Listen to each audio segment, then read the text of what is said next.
Hello friends, welcome back to my channel Aleek GS academy. दोस्तों, Aleek GS academy में आपका स्वागत है। Do you know about the inflation and deflation? You have also heard two words, inflation and deflation. Now we are talking to about the inflation and deflation. Inflation and deflation is important factor of the economy of any country. I will we tell you about the inflation and definition. First of all, I want to say you about the inflation. As a definition, you see, inflation is a state in which the value of money is falling and prices are rising. Inflation is a state where the value of बढ़ता है. Inflation, that's inflation. And the other way, I want to say you, increase in general price level of goods and services. In general price level उसका बढ़ता है, किसी भी commodities goods and services का general price level बढ़ता है, and price are falling, price are rising, and the state price are factor overall price of goods and services should be increased then can inflation. या हम ये कह सकते हैं कि अगर ओवरऑल गुड्स एंड सर्विसेज के प्राइसेस इंक्रीज होते हैं then inflation take place, inflation होता है। अगर in the market some goods prices are rising, then not inflation.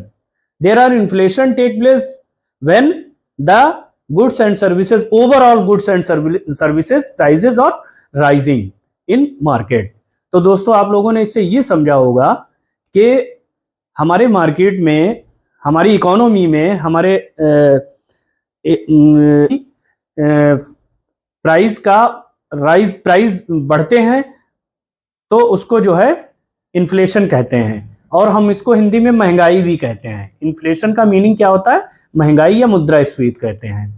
तो महंगाई का मतलब ये होता है कि महंगाई जब बढ़ती है तो कंज्यूमर्स और जो भी लोग होते हैं उनको दिक्कत होती है। तो महंगाई अगर ज़्यादा बढ़ रही है तो उसको हम लोग इन्फ्लेशन कहेंगे, ठीक है। And then we will also talk about the deflation. The different meaning of the deflation and inflation is there. That's deflation, decrease in general price level of goods and services is called deflation. Deflation वो होता है जिसमें market में price जो हैं वो fall होते हैं, गिरते हैं, तो उसको हम लोग कहते हैं ना कि महंगाई जो है कम हो रही है। तो there is some chances to decrease the prices of any commodities, goods and services. Then we will talk about the inflation. Inflation is a factor which increase the prices in the market. So all of you understand about this definition. Overall prices of goods and services should be increased, then call inflation. ये बात आप लोग समझ गए होंगे कि जब हमारे इंडिया में या हमारी कंट्री में या अदर कंट्री में कहीं भी कोई भी प्रोडक्शन, मैन्युफैक्चरिंग, चाहे वो आप एग्रीकल्चर सेक्टर से ले लें और चाहे आप मैन्युफैक्चरिंग सेक्टर से ले लें, तो आपने ये देखा होगा कि जहां पर भी कोई भी गुड्स एंड सर्विसेज महंगाई की तरफ जाते हैं तो हम लोग उस at that stage we call inflation, उस स्टेज पर हम लोग कहते हैं कि ये इन्फ्लेशन हो रहा है। But the prices, when the prices decrease then we call the deflation. But there is some chances to deflation of the any commodities and goods and services. यहाँ पर बहुत कम चांसेस होते हैं, क्योंकि मैंने ये देखा है कि शुरू से अब तक अगर देखा जाए तो जो प्राइजेज हैं गुड्स एंड सर्विसेज के, वो इंक्रीज हो रहे हैं डे बाई डे। कैसे? जैसे पहले पेट्रोल हमको 15 रुपए में मिलता था 10, 20, 25 साल पहले, और उसके बाद फिर 20 हुआ, 35 हुआ, 50 हुआ, 100 हुआ। तो इस तरह से जो है अब 96 97 अराउंड प्राइस ऑफ पेट्रोल। तो अब जो है उसके क्या हुए हैं, उसके प्राइजेस इंक्रीज हुए हैं, बढ़े हैं। तो हम लोग इसको इन्फ्लेशन कहते हैं। डिफ्लेशन जो है, deflation there are some chances to decrease the prices of goods and services. Deflation तो बहुत ही कम देखने को मिलता है, बट इस पे एक कंडीशन भी होती है कि prices, overall prices, when overall prices increase then you call the inflation. जब ओवरऑल प्राइजेस किसी पर बढ़ते हैं तो उसको हम लोग इन्फ्लेशन कहते हैं, but some then we can not call the inflation.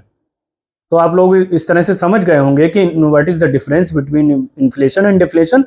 Inflation और डिफ्लेशन जो है, ये दोनों चीज़ें बड़ी इंपॉर्टेंट हैं। और इस इन्फ्लेशन की मार जो है वो चाहे इंडस्ट्रियलिस्ट हो और चाहे एक आम आदमी हो, जर्नल आदमी हो, सभी को झेलनी पड़ती है। और इसमें हमारी इंडिया में इसका बहुत ही इम्पोर्टेंट रोल है। और आपने देखा होगा कि इन्फ्लेशन के तो चांसेस बहुत होते हैं, बट डिफ्लेशन के चांसेस बहुत कम होते हैं। अगर हमारे किसी भी गुड्स पे कोई प्राइजेस कम होते हैं, कुछ कम गुड्स पे, तो हम उसको डिफ्लेशन नहीं कहेंगे। और अगर ओवरऑल डिक्रीज होते हैं तो उस पर हम उसको डिफ्लेशन कहते हैं। बट यहाँ पर प्राइजेस जो हैं डे बाय डे बढ़ ही रहे हैं। आप लोग खुद देख रहे हैं कि प्राइजेस कैसे बढ़ रहे हैं। तो आप लोग इस चीज़ को समझ गए होंगे कि इन्फ्लेशन और डिफ्लेशन क्या होता है। And next video I will tell you about the cause of the inflation and what types of inflation, the types of the inflation, कितने टाइप्स के इन्फ्लेशन होते हैं और कॉज क्या होते हैं इन्फ्लेशन होने के। तो दोस्तों आप लोगों ने समझ लिया होगा कि जब महंगाई बढ़ती है उसको हम इन्फ्लेशन कहते हैं, और जब महंगाई घटती है तो हम उसको डिफ्लेशन कहते हैं, according to definition. That's clear. तो दोस्तों प्लीज़ हमारे चैनल को सब्सक्राइब, शेयर एंड कमेंट ज़रूर करें। और मुझे उम्मीद है कि ये पॉइंट आपको क्लियर हो गया होगा। और आपको मिलते हैं नेक्स्ट वीडियो में, the cause of the inflation and types of the inflation. तो क्योंकि अगर दोनों तीनों चीज़ें हम साथ साथ लेते हैं टॉपिक लंबा हो जाएगा, तो इसलिए दोस्तों प्लीज़ कमेंट शेयर ज़रूर करें। और we will meet you next video. Thank you for watching my video.